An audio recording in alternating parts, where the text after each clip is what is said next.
RCB victory parade సందర్భంగా బెంగళూరులో జరిగిన తొక్కిసలాటలో మరణించిన వారి సంఖ్య 11కు చేరింది. మరణించిన వారిలో చిన్నారి సహా యువతలు కూడా ఉన్నారు. తొక్కిసలాటపై కర్ణాటక ప్రభుత్వం విచారణకు ఆదేశించింది.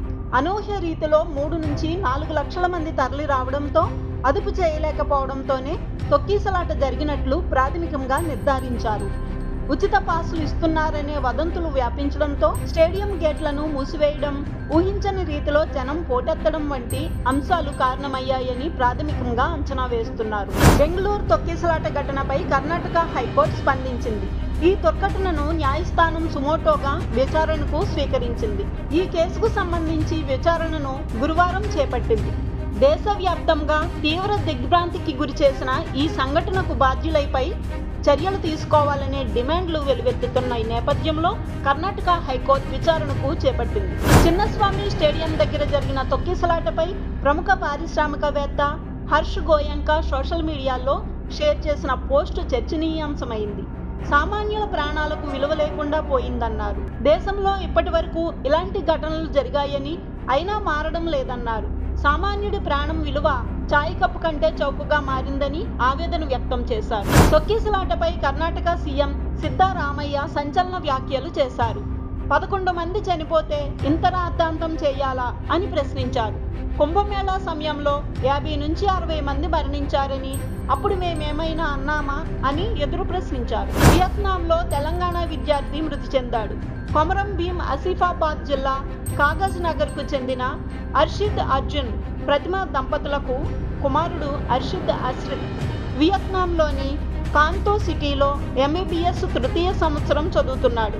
ఈ క్రమంలో స్నేహితుడితో కలిసి 150cc బైక్పై అతివేగంగా వెళ్తూ ఓ ఇంటి గోడను బలంగా ఢీకొట్టడంతో అశ్రిత్ అక్కడికక్కడే మృతి చెందాడు. మరో వ్యక్తికి తీవ్రంగా గాయాలయ్యాయి. వైసీపీ నేత మాజీ మంత్రి అంబటి రాంబాబుపై కేసు నమోదైంది. గుంటూరులో వైసీపీ నిర్వహించిన వెన్నుపోటు దినం కార్యక్రమంలో పాల్గొన్న అంబటి రాంబాబుకు పోలీసులతో వాగ్వాదం జరిగింది. పోలీసుల నిరసన కార్యక్రమాన్ని అడ్డుకోవడంతో అంబటి రాంబాబు వారిపై ఆగ్రహం వ్యక్తం చేశారు. తీవ్ర పదజాలంతో విమర్శించారు. ఈ నేపథ్యంలో పోలీసు విధులకు ఆటంకం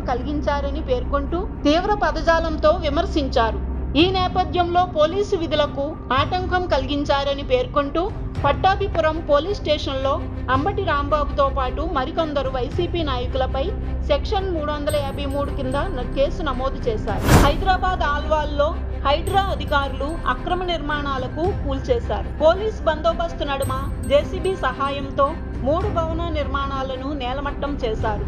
నిర్మాణాలను కూల్చివేసే సమయంలో నిర్మాణదారులకు హైడ్రా అధికారులకు మధ్య వాగ్వాదం చోటు చేసుకుంది. రాయ్గఢ్లోని గర్గెడాలో అటవీ ప్రాంతంలో జరిగిన ఓ ఘటన ముచ్చట గొల్పింది. అక్కడ ఓ బురద గుంటలో ఉన్న ఏనుగు ఒకటి చిక్కుకుపోగా విషయం తెలుసుకున్న అటవీ శాఖ సిబ్బంది బురద గుంట నుంచి ఏనుగును రక్షించారు.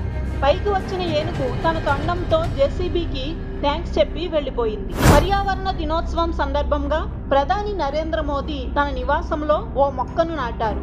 ఇటీవల కచ్లో పర్యటించిన సమయంలో 1971 నాటి యుద్ధవీరుల కుటుంబాలు తనకు బహూకరించిన సింధూర్ మొక్కను తన నివాసంలో నాటారు.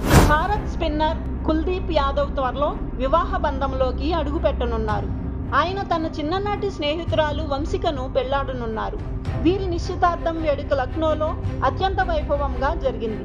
కొద్దిమంది సన్నిహితులు, కుటుంబ సభ్యుల సమక్షంలో కుల్దీప్, వంశిక ఉంగరాలు మార్చుకున్నారు. ఈ వేడుకకు సంబంధించిన ఫోటోలు ప్రస్తుతం సోషల్ మీడియాలో వైరల్ అవుతున్నాయి.